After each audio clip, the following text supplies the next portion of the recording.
Good morning mga igan! Gagawa ngayon tayo ng pansit bihon gisado. Doon sa una kong niluto na pansit bihon, medyo iba itong klase ng pagluluto at yung way ko ng pagluto ng bihon, ay pansit canton gisado. At try nyo rin itong aking luto, baka magustuhan ninyo at medyo kakaiba kasi. At hindi naman kakaiba, siguro may gumagawa na rin iba, pero ito yung masarap para sa akin. Sa ating mga ingredients, meron ako dito nga bawang sibuyas, maraming sayote, carrots, beans. Meron tayo dito na kikiam, squid ball, pechay, bagyo, at liver. So yan mga igan, nag-isa lang ako ng bawang sibuyas. At isusunod natin yung kikiam and squid ball.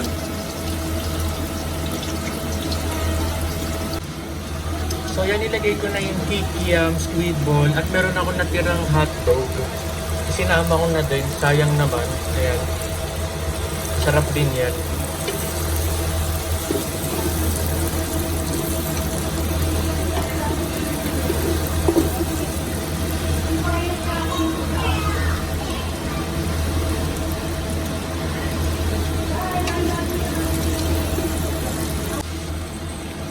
So nilagay ko na rin yung ating chicken liver. Ayan. Ilagin lang natin. At sasabay-sabay na natin yan sa gulay mamaya.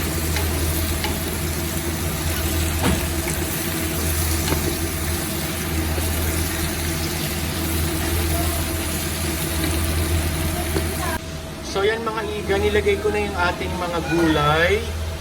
At igigisa lang natin din yan. Yung pechay, mamaya na natin ilalagay.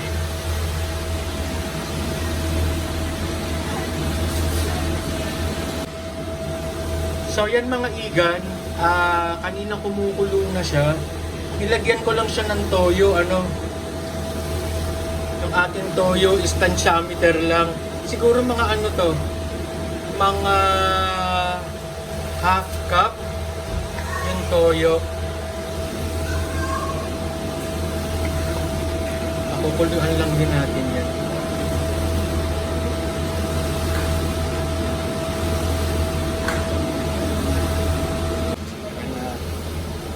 So nilagay na natin yung pansit canton.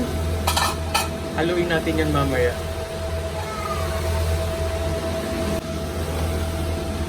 So yan na yung ating pansit, naihalo na natin, lalagay na natin yung ating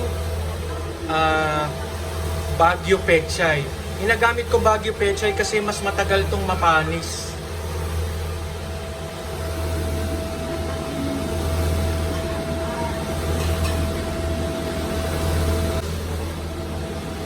So ito na po ating finished product. Yan o. Sarap.